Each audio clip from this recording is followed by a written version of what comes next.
Je revendique l'immaturité et l'inexpérience politique. Pour être qui ministre, qui Premier ministre, qui Président de la République, il faut être député, il faut se faire élire député. Mais ça, c'est le cursus honorum d'un ancien temps. Pour ma part, je n'ai jamais eu dans mon cabinet un collaborateur s'occupant de ma circonscription.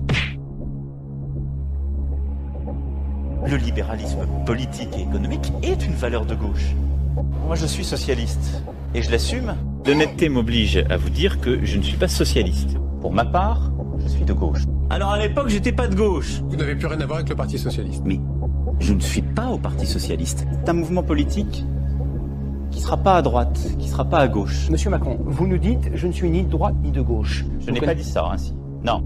Mais je suis désolé de vous dire, on se fout des programmes. Ce qui importe, c'est la vision. Il n'y a d'ailleurs pas une culture française. Parce que moi, l'art français, je ne l'ai jamais vu. Et on est tous des enracinés. Et donc, parce que nous sommes des enracinés, il y a des arbres à côté de nous, il y a des rivières, il y a des poissons, il y a des frères et des sœurs. Je pense qu'il y a toujours une part de transcendance dans la politique. Je l'évoquais. Il y a les deux. Mais vous n'êtes pas un illuminé. Non, je vous rassure. Mais pas Raël. Non. L'argent ne se mange pas. Il ne se mange pas, je confirme. Il ne se respire pas. Mais vous n'êtes pas un illuminé. Lorsque tout semble triste, lorsque tout parfois semble perdu, morose, il faut penser printemps. Penser printemps, mes amis, c'est réconcilier l'ambition et le réel. Mais penser printemps, ça ne veut pas dire non plus que sans avoir semé, on pourrait déjà promettre la moisson à tout à chacun. S'il fait 2 ans VTC, c'est mieux pour trouver un CDI que s'il est 2 ans à toucher le RSA dans son quartier. Allez, à Stein, expliquer aux jeunes qui font chauffeur Uber, de manière volontaire, qu'il faut mieux aller tenir les murs ou dealer. Il était sain dans un pays qu'en effet des jeunes aient cette ambition de pouvoir devenir milliardaires. L'entreprise, c'est le lieu où précisément des jeunes Françaises et des jeunes Français vont devenir autre chose que ce qu'ils sont, vont pouvoir se réaliser. Et la vie d'un entrepreneur, elle est bien souvent plus dure que celle d'un salarié, faut jamais l'oublier, parce qu'il peut tout perdre, lui. Et donc c'est cette république contractuelle à laquelle je crois. Je suis favorable à ce que la loi prévoie de mener une négociation qui puisse en effet conduire à majorer beaucoup moins, voire pas du tout, les heures supplémentaires. People do think that we need reform. We want to do reform, so we will do reform. When you compare with the UK in the 80s, I mean the main difference is that we didn't deliver at the time. La meilleure façon de se payer un costard, c'est de travailler. Il y a dans cette société une majorité de femmes. Il y en a qui sont, pour beaucoup, illettrés. Je pense que si j'étais chômeur, je n'attendrais pas tout de l'autre. La conclusion, c'était d'en tirer les conclusions. Parce que c'est notre projet!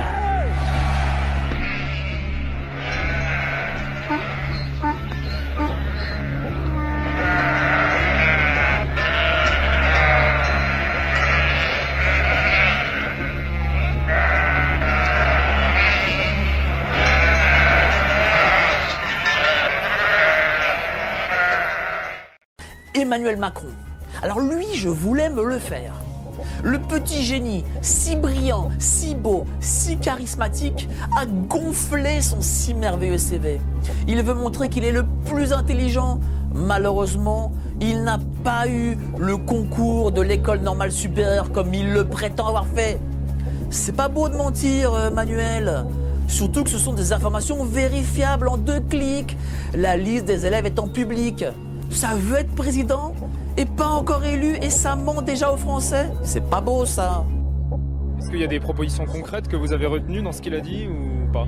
Justement, non, c'est le problème, il manque de ça. Déjà, il faudrait peut-être avoir son programme, ça serait pas mal. Vous en savez pas plus après ce discours?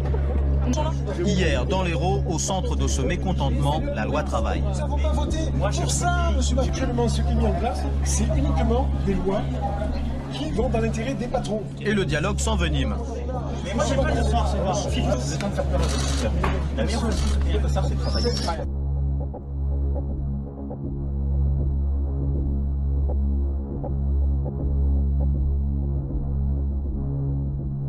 Tout semble sourire au banquier Rothschild, coqueluche des médias.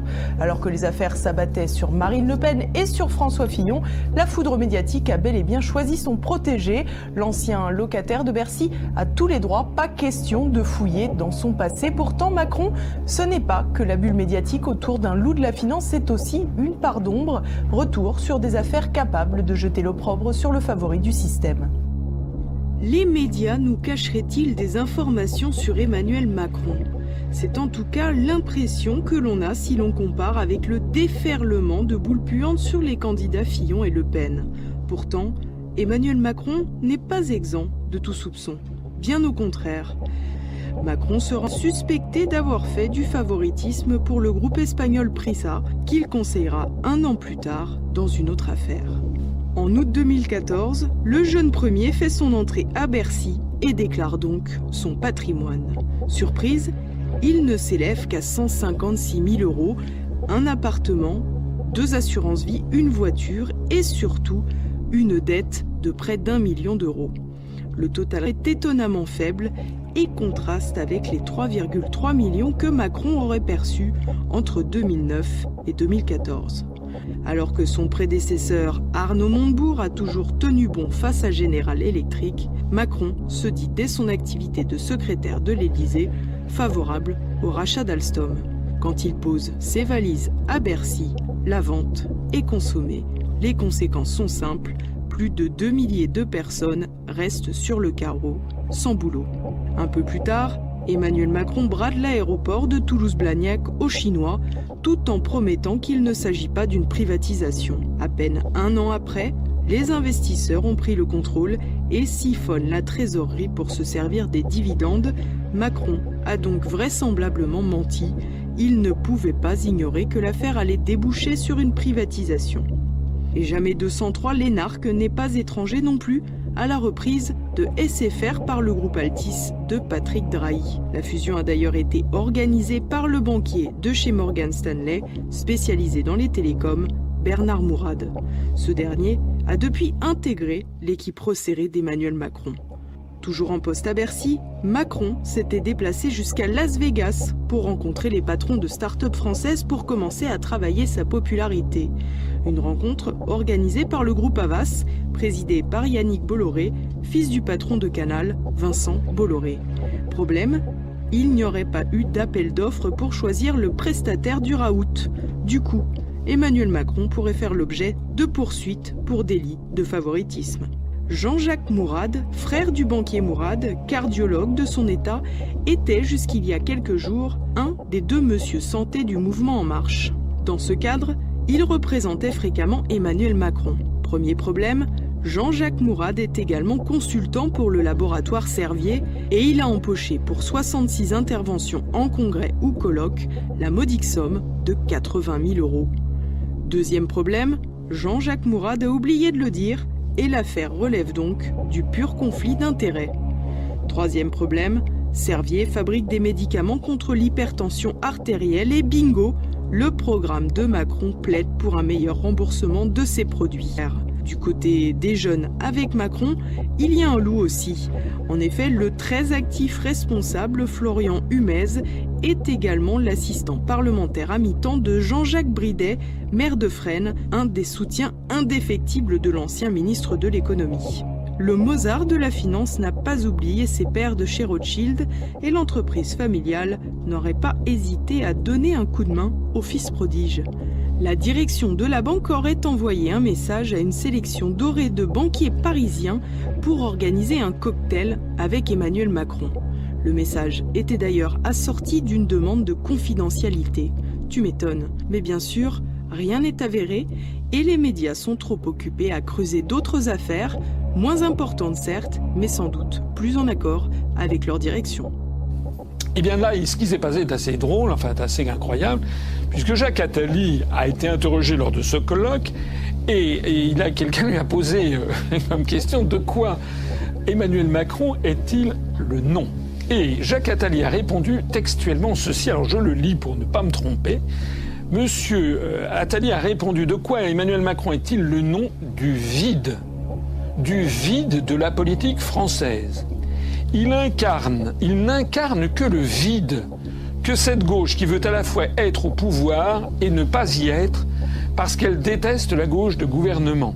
Il est le nom de ceux qui rêvent que la gauche ne soit pas au pouvoir. Emmanuel Macron a un talent fou, ça c'est ce que dit M. Attali. Je l'ai repéré tout de suite, dit Jacques Attali, présenté au candidat Hollande, donc il confirme que c'est bien lui qui a créé le personnage politique Macron.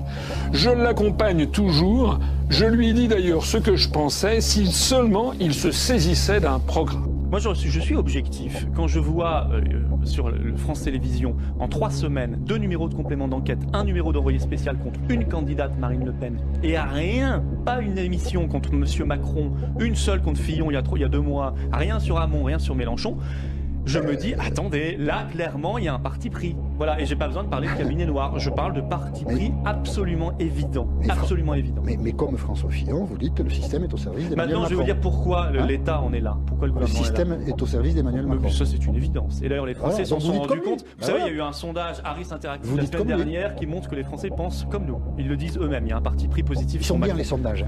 Ça montre que les Français sont lucides, monsieur Apathy. Alors, comment ce super gestionnaire qui a gagné 3 millions d'euros chez Rothschild est capable d'aligner un patrimoine, d'afficher un patrimoine aussi faible? Il a répondu, il a répondu qu'il était. Donc comment il a répondu? Vous avez posé la question, je ne sais pas, mais il répondra. Il a répondu qu'il était un super mauvais gestionnaire. Non mais c'est important que les Français le sachent.